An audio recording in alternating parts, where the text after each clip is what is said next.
여러분 안녕하십니까? 뉴스포 시작합니다. 세계 최대 규모의 버스킹 대회가 광주광역시에서 개최됩니다. 윤석열 대통령이 대한민국 디지털 경제 미래 계획을 광주에서 발표했습니다. 이장우 대전시장이 대전 현대아울렛 화재 현장을 찾아 사고 수습에 나섰습니다. 평창군 대화도서관에서 지역 농산물 생산자 온라인 판매 교육 수료식이 열렸습니다. 학교에서 동급생들을 흉기로 위협한 중학생이 경찰에 붙잡혔습니다. 세계 최대 규모의 버스킹 대회가 광주광역시에서 개최됩니다. 전 세계 25개국 120개 팀이 참가하는 데다 사회적 거리두기 전면 해제 이후 처음으로 열리는 대규모 버스킹 대회인 만큼 기대가 큽니다. 대회 시작 전부터 뜨거운 관심을 불러온 제1회 버스커즈 월드컵인 광주. 전 세계 거리 음악가들의 참여가 본물처럼 이어졌습니다. 접수만 전 세계 47개국에서 500팀이 넘었고 1, 2차 예선에서 250여 팀이 통과했습니다. 치열한 경쟁 끝에 광주에서 본 경연을 펼치게 된 팀은 전 세계 25개국 120팀에 달합니다. And thank you also for allowing me to be part of this beautiful initiative, the Busking World Cup. I'm really looking forward to this. 민주, 인권, 평화의 도시 광주에서 버스킹 대회가 열리는 데 대한 남다른 기대감도 드러냈습니다. I love the mission of this event, which is to spread peace through music and culture. 대회가 열리는 8일부터 17일까지 심사위원 평가를 통해 모두 16개 팀이 결승에서 기량을 겨루게 됩니다. 청중평가단 심사까지 더해진 결승 최종 우승자에게는 1억 원의 상금이 지급될 예정입니다. 광주시는 이번 대회를 일회성이 아닌 앞으로 영국의 글래스톤베리 페스티벌과 같은 세계적인 축제로 발돋움하겠다는 계획입니다. 제가 시장에 취임하기 전에 이미 결정돼 추진되어 온 것이고 당연히 1회가 붙은 것은 2회, 3회를 가라고 1회가 붙은 것 같아요. 사회적 거리두기 전면 해제 이후 처음으로 열리는 대규모 버스킹 축제인 만큼 전 세계인들의 이목이 광주로 집중되고 있습니다. 윤석열 대통령이 대한민국 디지털 경제 미래 계획을 광주에서 발표했습니다. 인공지능 선도도시 광주가 한국의 실리콘밸리로 거듭나는 데 지원을 아끼지 않겠다고도 강조했습니다. 윤석열 대통령이 취임 뒤 두 번째 지난 5.18 기념식에 이어 4개월여 만에 광주를 찾았습니다. 광주 인공지능 컨퍼런스에 참가한 기업들을 둘러보고 김대중 컨벤션 센터에서 제8차 비상경제 민생회의를 열었습니다. 이번 비상경제 민생회의에서 윤 대통령은 글로벌 인공지능 경제에서 대한민국의 영향을 상위 수준으로 끌어올리겠다는 구상을 내놨습니다. 그러면서 인공지능의 대표도시 광주에 지원을 아끼지 않겠다고 강조했습니다. 이곳 광주는 일찌감치 인공지능 대표 도시로서 도약할 준비를 마친 곳입니다. 명실상부한 한국의 실리콘밸리로 거듭나도록 제도적, 재정적 지원을 아끼지 않겠습니다. 광주 복합 쇼핑몰에 대한 관심도 내비쳤습니다. 최첨단 디지털 기술을 토대로 한 복합 쇼핑몰이 유치돼 세계적인 명소가 될 수 있도록 노력해달라고 당부했습니다. 세계적인 디지털 혁신의 명소가 될 수 있도록 광주시에서도 각별한 노력을 기울여 주시기 바랍니다. 윤 대통령은 비상경제회의를 마친 뒤 광주에서 추가 일정 없이 서울로 향했습니다. 광주를 대한민국의 실리콘밸리로 만들겠다던 후보 시절 공약을 다시 한번 강조한 윤석열 대통령이 앞으로 어떤 후속 정책을 내놓을지 기대가 모아지고 있습니다. 수도권 소식입니다. 가을을 맞이해 마포구 곳곳에서 다양한 지역 축제가 열리고 있죠. 지난 주말에는 서강동과 용강동에서 마을 축제가 개최됐는데요. 많은 주민들이 다채로운 프로그램을 체험하며 이웃 간 교류하는 뜻깊은 자리가 됐습니다. 가을을 맞아 마포구 곳곳에서 지역 마을 축제가 개최되는 가운데 지난 주말에는 서강동과 용강동에서 축제를 진행했습니다. 지난 17일 오전 서강동에서 온마을이 축제다가 개최돼 온마을 장터, 체험 프로그램, 프리마켓 등 다채로운 행사들을 진행했습니다. 또한 용강동에서는 우리가 주인인 용강동 사람들, 일명 우주용사 축제를 진행해 오징어 게임, 오미자 게임 등이 포함된 운동회 게임과 많은 공연 등으로 웃음꽃이 피었습니다. 현장을 찾아 주민들을 격려하고 환담의 시간을 가진 박강수 마포구청장은 지역 마을 축제에 많은 주민들이 함께 기쁘다며 지역 특색을 담은 축제로 추억을 만들고 이웃 간 더욱 화합하는 계기가 되길 바란다고 말했습니다. 서울 상공회의소 마포구 상공회는 매년 CEO 아카데미를 진행하고 있는데요. 관내 기업체 대표 및 임원을 대상으로 지역사회에 공헌할 수 있는 능력을 배양하기 위해서 열립니다. 지난 22일 제17기 마포구 상공회 CEO 아카데미 개강식이 구청 시청각실에서 열렸습니다. 이번 개강식에는 관내 중소기업 CEO 및 상공회 임원 약 40명이 참석했습니다. 첫날 개강식에서는 이사회와 아카데미 제1강이 진행됐습니다. 이번 교육과정에서는 2023년도를 대비한 부동산, 경제 전망과 지역경제 발전, 마케팅 등을 주제로 9주간 강의합니다. 매년 개최하는 상공회 CEO 아카데미는 미래를 준비하고 만들어가는 경영자가 지녀야 할 전문 경영 지식과 소양을 함양하고 폭넓고 깊이 있는 인맥 네트워크를 구축하기 위해 열리고 있습니다. 광역시 소식입니다. 지난 10년 대전시는 어떤 모습으로 변화했을까요? 대전의 과거와 현재가 궁금하다면 대전시청 홈페이지에서 도시경관 기록화 사업 화보집을 만나보시기 바랍니다. 대전시가 2021년 4월부터 추진해온 2021 대전광역시 도시경관 기록화 사업을 완료하고 대전의 경관 이미지를 한눈에 볼 수 있는 화보집을 공개했습니다. 도시경관 기록화 사업은 변화하는 대전의 도시경관을 지속적이고 체계적으로 기록 관리하기 위해 경관조례에 근거해 5년 단위로 추진하는 사업입니다. 이번 도시경관 기록화 사업 보고서와 화보집은 대전시청 홈페이지를 통해 만나볼 수 있으며 도시경관사진 아카이브를 통해 지도 정보와 연동되는 경관사진 제공 서비스를 추가해 시민들이 한눈에 도시경관을 감상할 수 있을 뿐만 아니라 해당 사진을 내려받을 수 있습니다. 한편 대전시는 이번에 촬영한 사진들을 도시경관 사진 아카이브에 지속적으로 추가할 예정입니다. 해외 출장 중이던 이장우 대전시장이 급거 귀국해 대전현대 아울렛 화재 현장을 찾아 사고 수습에 나섰습니다. 이장우 대전시장이 해외 출장 일정을 중단하고 귀국해 대전 현대 아울렛 화재 현장을 찾았습니다. 이 시장은 먼저 합동분향소를 찾아 조문하고 소방본부장으로부터 사고 발생 경위, 피해 상황, 향후 대책 등을 보고받으며 사고 수습에 직접 나섰습니다. 또한 유가족을 만나 깊은 위로를 전했으며 긴급 시정 브리핑을 통해 유가족 지원과 화재 사고 수습 계획을 밝혔습니다. 뿐만 아니라 이 시장은 재발 방지를 위해 대형 건물 다중시설 등의 사고 시 인명사고에 대비해 소방안전 재점검 및 건축 단계부터 안전담보 방안을 강구토록 하겠다고 밝혔습니다. 그리고 대형 건물과 공공기관의 환경시설 분야에 종사하는 노동자의 사무실과 휴게실의 지하 설치를 금지하는 조례 제정을 추진할 방침이라고 강조했습니다. 재발 방지를 위해 대형 건물 다중 이용시설 사고에 따른 대형 인명사고에 대비하여 대전시 전 지역에 대한 소방안전 재점검을 실시하는 한편 건축 설계 단계부터 안전담보 방안을 강구토록 하겠습니다. 다시 한번 유가족 여러분께 심심한 의뢰의 말씀을 드리며 희생되신 분들의 고인의 명복을 기원합니다. 대구시가 미래 첨단 소재와 2차 전지 양극재 핵심 소재를 전문 생산하는 제조시설 투자 협약을 체결했습니다.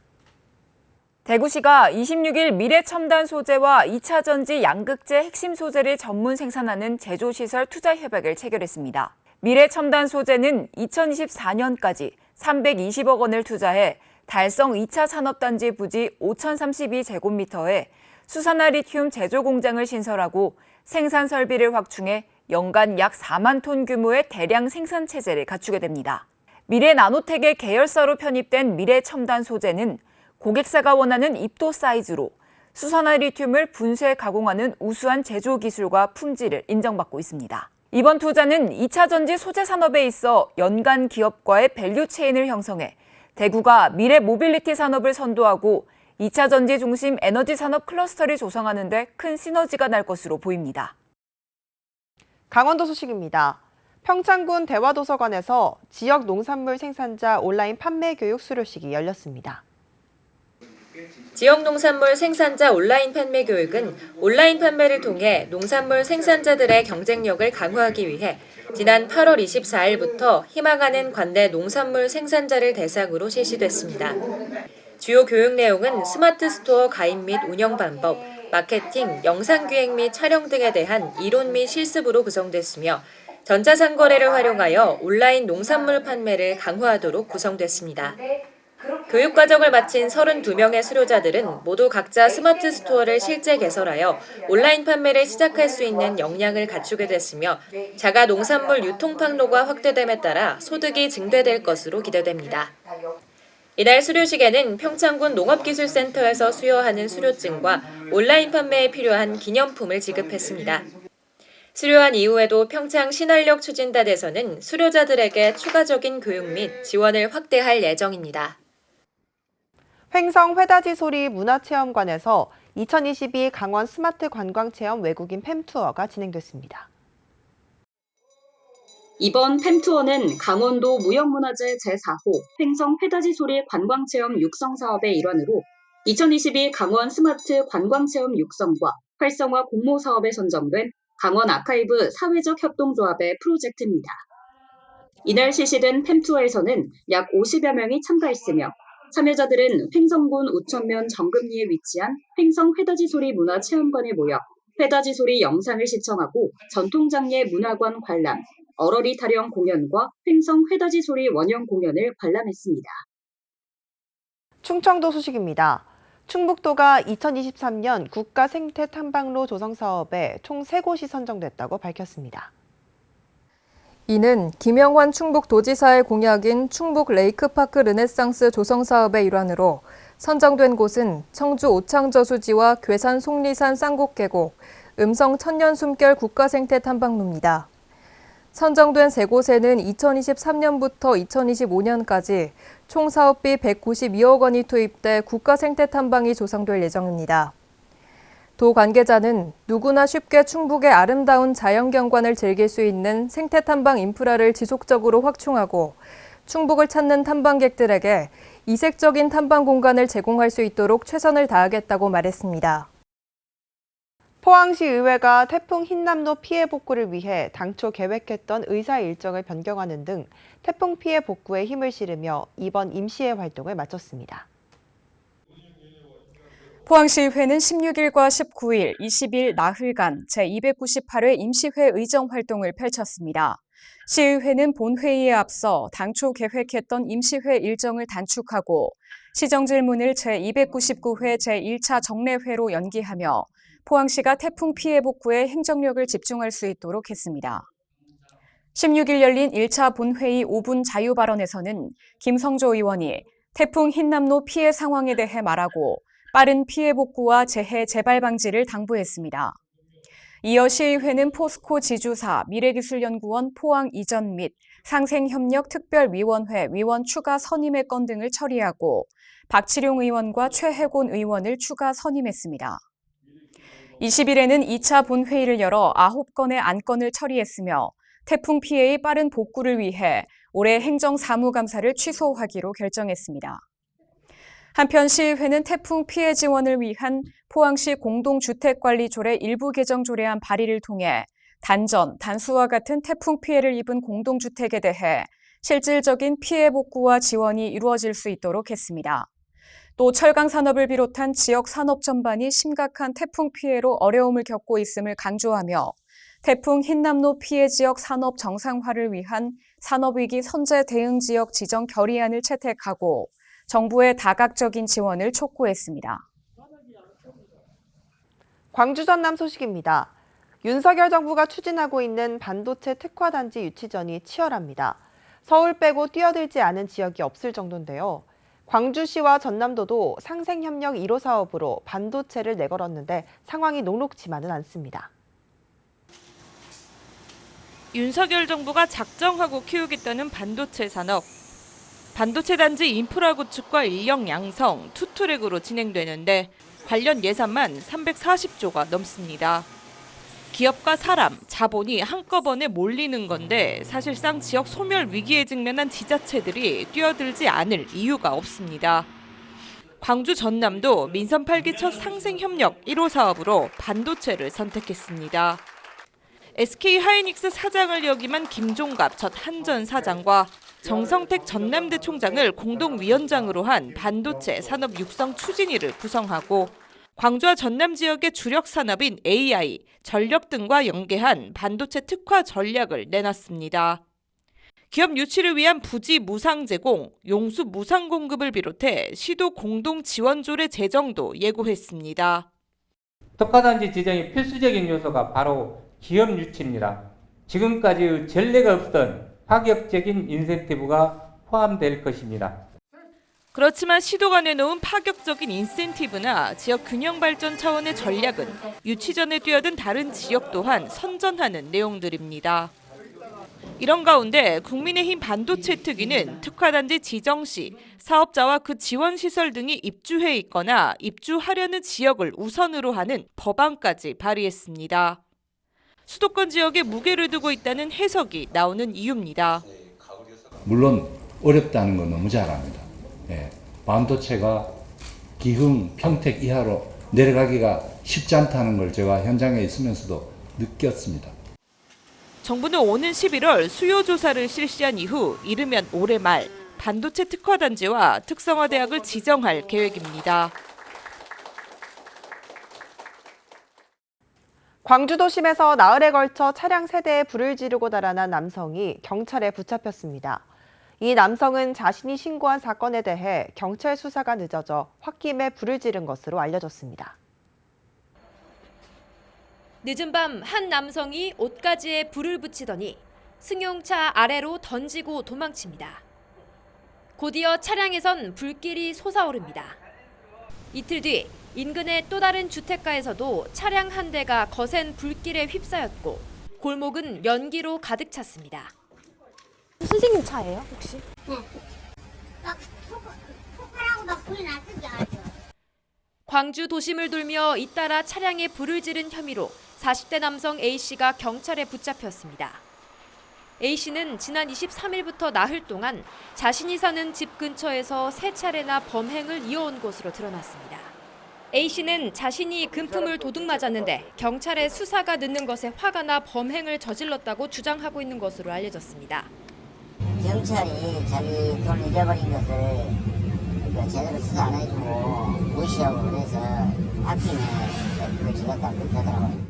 경찰은 A씨가 신고한 절도 사건에 대한 수사도 정상적으로 진행되고 있다고 해명했습니다. 이와 별개로 연쇄 방화에 대해서는 A씨에게 동종 범죄 전력이 있는 점을 감안해 구속영장을 신청했다고 밝혔습니다. 국내 최대 규모의 석유화학단지인 여수산단에서 안전사고가 끊이질 않고 있습니다. 기업들의 고질적인 안전 불감증이 좀처럼 개선되지 않으면서 보다 강력한 처벌이 뒤따라야 한다는 목소리가 커지고 있습니다. 여수산단 한화에너지 공장에서 불길이 치솟습니다. 유연탄에서 자연 발화한 불이 컨베이어 벨트에 옮겨 붙으면서 자칫 대형 사고로 이어질 뻔했습니다. 목숨을 담보로 일하고 있다라고 봐야죠. 불안하죠. 지난 한 달 사이 여수산단에서 발생한 사고는 모두 4건. 금호석유화학에서 유해가스가 누출돼 작업자 14명이 치료를 받는가 하면 하나솔루션 TDI에서는 유독가스가 나와 긴급 대피령까지 발령되기도 했습니다. 사 4개 같은 경우에는 자체적으로 계속 검사를 하고 있고 사 외배관도 사실은 초음파로 두께 측정을 한다거나 하루가 멀다 하고 사고가 잇따르고 있지만 여수산단 기업들의 안전 불감증은 여전합니다. 사고가 나도 솜방망이 처벌에 그치는 데다가 사고 자체에 대한 인식도 무뎌졌기 때문입니다. 이러다 보니 사고의 악순환은 끊이질 않고 죽음의 화약과란 오명은 사라지지 않고 있습니다. 사고를 막고 기업에 면죄부를 주지 않기 위해서는 중대재해법 전면 개정과 지자체 단속 권한을 확대하는 특별법 제정이 시급하다는 지적입니다. 사고 원인에 대해서 철저한 규명과 책임자 처벌을 해야 하고요. 아울러서 국가산단 특별법을 조속히 마련해서 조성된 지 50년이 넘어 노후화된 데다가 기업들의 시설 관리도 제대로 이루어지지 않고 있는 여수산단. 중대재해법 시행 이후에도 연이어 사고가 발생하고 있는 만큼 사고 책임자에 대한 강력한 처벌과 함께 철저한 근본 대책 마련이 뒤따라야 한다는 지적이 커지고 있습니다. 여수 국가산업단지에서 60대 노동자가 작업 도중 추락해 숨졌습니다. 최근 여수와 광양산단에서 유독가스 유출과 화재, 추락 사고가 연이어 발생하고 있습니다. 올해 시행된 중대재해처벌법은 산업 현장의 노동자들을 과연 지켜주고 있는 걸까요? 일본 기업인 여수산단의 스미토 코세이카 폴리머스 코리아 공장입니다. 숨진 노동자의 안전모가 공장 바닥에 놓여 있습니다. 이곳에서 작업을 하던 68살 박모 씨가 추락한 시각은 오전 9시 15분쯤. 박 씨가 작업 도중 다른 곳에 있는 공구를 가지러 가기 위해 안전줄을 풀었고 이후 알 수 없는 이유로 중심을 잃고 추락했다는 게 회사 측의 설명입니다. 현장에서는 3명이 함께 작업 중이었는데 추락을 막아줄 철제 난간은 정비 작업을 위해 해체한 상태였던 것으로 알려졌습니다. 추락의 충격을 최소화할 수 있는 안전 그물도 중간에 설치돼 있지 않았습니다. 추락 방지막이라든지 안전 난간대 핸드레일을 해체를 하고 난 다음에 로프 3줄만 쳤어도 추락을 방지할 수 있는 그런 사고였습니다. 최근 여수와 광양 국가산단에서 각종 안전사고가 속출하고 있습니다. 지난 22일과 지난달 31일 금호 석유화학과 한화솔루션 TDI에서 유독가스가 누출되는 등 지난 한 달 사이 가스 누출과 화재 추락사가 연이어 발생했습니다. 지난 1월 중대재해처벌특별법 시행 이후 산업 현장에서 안전을 강화하는 조치들이 쏟아져 나왔지만 시행 1년도 채 되지 않은 상황에서 사고가 또다시 반복되고 있습니다. 정부가 바뀌고 시행령을 개정한다고 하는 이런 이야기도 들리고 실제로 이제 그 고용노동부라든가 내지는 이 수사기관에서 중처법에 대한 적용을 머뭇거리는 걸로 지금 이렇게 보입니다. 위험의 외주화, 안전 불감증, 인재. 지난 수십 년 동안 우리 산업 현장의 병폐로 지적됐던 이 단어들은 중대재해처벌법 시행 이후에도 여전히 현장에서 사라지지 않고 있습니다. KBC 이계혁입니다. 학교에서 동급생들을 흉기로 위협한 중학생이 경찰에 붙잡혔습니다. 해당 학생은 수련회에 가지 못한다는 것에 화가 난다는 이유로 범행을 벌여 충격을 안기고 있습니다. 광주 서구의 한 중학교. 28일 오전 8시 20분쯤 교실 안에 있던 한 중학생이 동급생들에게 흉기를 휘둘렀습니다. 사건 발생 당시 학교 교사들이 곧바로 교실에 들어가 학생들을 미술실과 음악실 등으로 대피시켰고 다행히 인명피해는 발생하지 않았습니다. A군은 2박 3일로 예정돼 있던 수련회에 가지 못하는 것에 대해 화가 난다며 집에서 흉기를 미리 준비해와 난동을 벌인 것으로 확인됐습니다. 앞서 A군은 시험 응시를 거부하는 등 교내에서 벌인 일탈 행위들로 1개월 특별 교육 처분을 받아 수련회에 참여하지 못하게 된 것으로 알려졌습니다. 경찰은 A군을 인근 대학병원 정신과로 긴급 이송했고 정확한 사건 경위 등을 조사하고 있습니다. 광주시 교육청은 이번 사건으로 인해 정신적 피해를 입은 학생들을 위해 집단 상담 등을 지원하겠다는 방침입니다. 여수시가 양성평등 주간을 맞아 2022년 양성평등 주간 기념행사를 개최했습니다. 여수시가 주최하고 여수시 여성단체협의회가 주관한 이번 행사는 모두가 존중받는 행복한 여수라는 슬로건으로 개최됐습니다. 여성의 권익 증진과 양성평등 문화 확산에 기여한 유공자에게 표창을 수여하고 샌드아트 공연과 퍼포먼스를 통해 양성평등 실천을 다짐하는 시간을 가졌습니다. 당도 높은 카페 음료에 비하면 아메리카노는 5에서 10칼로리로 열량이 낮은 편인데요. 열량이 낮다고 해서 마음껏 마시는 건 좋지 않습니다. 아메리카노에 든 카페인이 가짜 식욕을 불러일으킬 수 있기 때문인데요. 카페인을 과도하게 섭취하게 되면 신진대사 균형이 무너져 식욕 억제 호르몬인 렙틴이 제 역할을 하지 못해 배가 고플 만한 상황이 아님에도 계속 음식을 찾게 될 수 있습니다. 또 다량의 카페인을 섭취하게 되면 신체 균형이 깨져 살찌기 쉬운 몸이 될 수 있어 조심해야 합니다. 이상 뉴스 마칩니다. 시청해주신 여러분 고맙습니다.